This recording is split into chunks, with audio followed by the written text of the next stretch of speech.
అంటే బాలకృష్ణ గారి గురించి అడిగితే అంటే మీకు అంటే ఒక ఇంటర్వ్యూలో నేను చూశాను, ఆయన గొప్ప వ్యక్తి అండి అని చెప్పని మీరు వినడం నేను విన్నాను. సో ఏంటి ఆయనలో మీకు నచ్చిన లక్షణం ఏమిటి? సంస్కారం.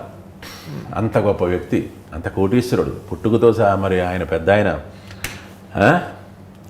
ఇప్పటికీ చూడగానే గబుక్కను లేచి నిలబడి ఓం నమ శివాయ అంటాడు. అంటే నాకు శివుడు అంటే ఇష్టం అని ఆయనకు కూడా తెలుసు. ఇద్దరు మాత్రమే, ఒక భరణి ఒకడు, తనిఖీల భరణి, ఓం నమ శివాయ అని పలకరించుకుంటాను నేను. బాలయ్య బాబు కనపడ్డా ఓం నమ శివాయ, ఓం నమ శివాయ, ఓం నమ శివాయ, ఓం నమ శివాయ, ఓం నమ శివాయ 5 సార్లు అనాలి అంటాడు ఆయన. చిన్న పిల్లవాడి మనస్తత్వం. లేచి నిలబడ్డం ఏంటి, నేనేమిటి, ఆఫ్టర్ ఆల్ ఎవరో షూటింగ్లో సమరసింహారెడ్డి షూటింగ్ జరుగుతుంటే మొత్తం పెద్ద గ్రూప్ ఉన్నారు, మధ్యలో షార్ట్స్ జరగాలి, ఒకటే కుర్చీ ఆయనకు వేసాను. నేను వెళ్ళా, ఎంటర్ అయ్యా షార్ట్ చేయాలి. గబక్కలు లేచాడు, కూర్చోండి గురుగారు, కూర్చోండి గురుగారు అంటాడు ఆయన. కూర్చోండి, లేదు బాబు మీరు కూర్చోండి అంటాడు. నాకు యాక్షన్ సీన్స్లో అసలు కూర్చోలేను నేను, నుంచుంటే కానీ నాకు హుషారు రాదు. కూర్చోండి అంటే ఏదో ఒకటి చెప్పి నన్ను బలవంతంగా కూర్చోబెట్టాడు. నేననే కాదు, ఎవరైనా సరే అంత మర్యాద, అంత మన్నన ఇస్తాడు. It's great. చాలా ఆ సంస్కారం అన్నమాట ఆయనలో గొప్ప. అంత పెద్ద కుటుంబంలో పుట్టాను, అంత పెద్ద హీరోని, అంత ధనవంతుడిని, ఏ కోసైనా లేవు ఆయన. భోళా మనిషి, వడవడ చెప్పేస్తాడు అనమాట. ఇదని నేను చిన్నప్పుడు ఇలా చేశాను, చిన్నప్పుడు అలా చేశాను అన్నీ చెప్పేస్తుంటాడు. ఇంకా ఏంటంటే ఆయనకి ఒక హ్యూమన్ కంప్యూటర్ ఆయన. వాళ్ళ నాన్నగారు చేసిన సినిమాల్లో ఉన్న పాత్రలు, సంభాషణలు అన్నీ అప్పచెప్పేస్తాడు ఆయన అవలేరుగా. చాలా పెద్ద డైలాగ్స్ అని చెప్పేస్తాడు. ఎంత టాలెంట్ అసలు అది. అన్నీ ఏ సినిమా అయినా ఏది పట్టుకున్నా కానీ అవన్నీ చెప్పేస్తుంటాడు, టప్ప టప్ప టప్ప టప్ప చెప్పేస్తాడు. గుర్తుండవు మనకి అసలు. అట్లాగే ఏదో ఇంకా నేర్చుకోవాలనే తాపత్రయం ఒకటి, ఆ మంత్రాలని కానీ అవి కానీ ఇవి కానీ ఏదో ఒకటి అది నేర్చుకోవాలి అప్పు చెప్పాలి, చెప్పాలి. ఓకే కరెక్టేనా మళ్ళీ మనల్ని అడుగుతుంటాడు. చాలా ఇష్టం, నేనంటే చాలా ఇష్టం. అది నాకు అదృష్టం. అది మీరు తిట్టుకోనంటే ఇంకొకటి అడుగుతాను, మీరు వద్దంటే తీసిద్దాం, లేకపోతే వద్దు. అలా చూడకండి కోపంగా, ముందే భయపడతారు జనం. మరి తిట్టకండి అంటే తిట్టుకునే క్వశ్చన్ అంటే క్వశ్చన్ అంటే అడగలేదంటారు మళ్ళీ తర్వాత జనాలు. నేనేమన్నా అన్నది కదా. జయప్రకాష్ రెడ్డి గారు, జేపీ గారు ఆయన మూవీ షూట్కి వచ్చినప్పుడు ఎవరినో ఒకరిని తీసుకొచ్చి వీళ్ళకి వేషం ఇవ్వయ్యా అని చెప్పని మరి వాళ్ళకు ఒక ఉపాధి కల్పిస్తారు. ఆయనతో పాటు ఎవరో ఒకరిని తీసుకొస్తారు అని చెప్పని అనే టాక్ ఉంది. ఏంటి సార్, నాకు నిజంగా ఫిల్మ్ ఇండస్ట్రీ పెద్దగా పరిచయం లేదు, బట్ ఏంటంటే చెప్తూ ఉంటారు అలా అందరూ.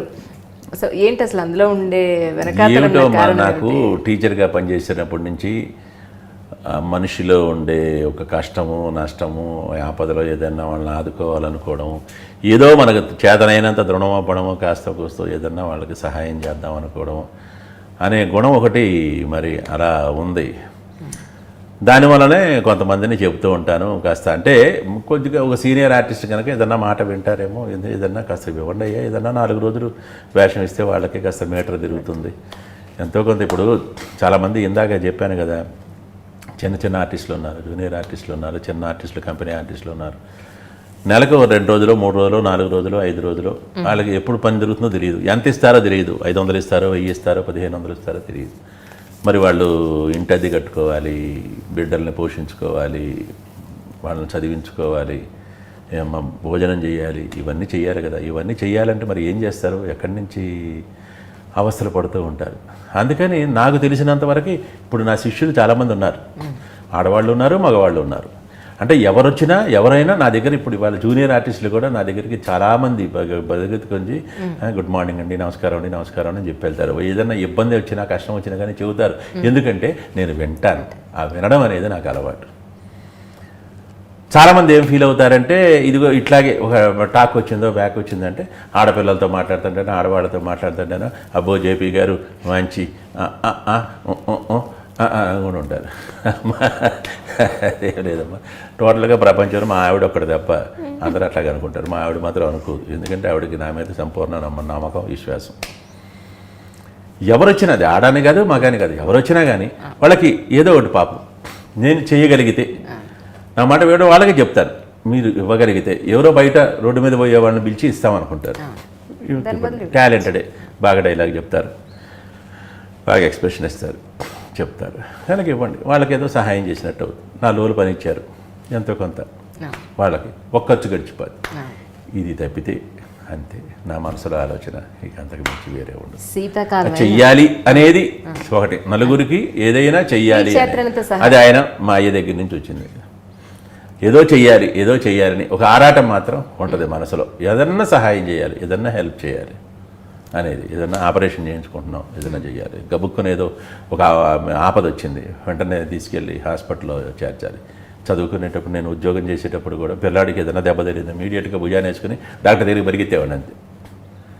వాడికి కాస్త చూపించి ఎంతమంది వేయించి కట్టుకట్టించేసి మళ్ళీ తీసుకొచ్చి రిక్షా ఎక్కించి ఒక పావలా 10 రూపాయలు అయితే వాడిని ఇంటికి పంపించేసేవాడిని. ఆ తత్వం బిగినింగ్ నుంచి అట్లాగే అలా పెరుగుతూ వచ్చిందమ్మా. అదేమి తప్పు కాదు.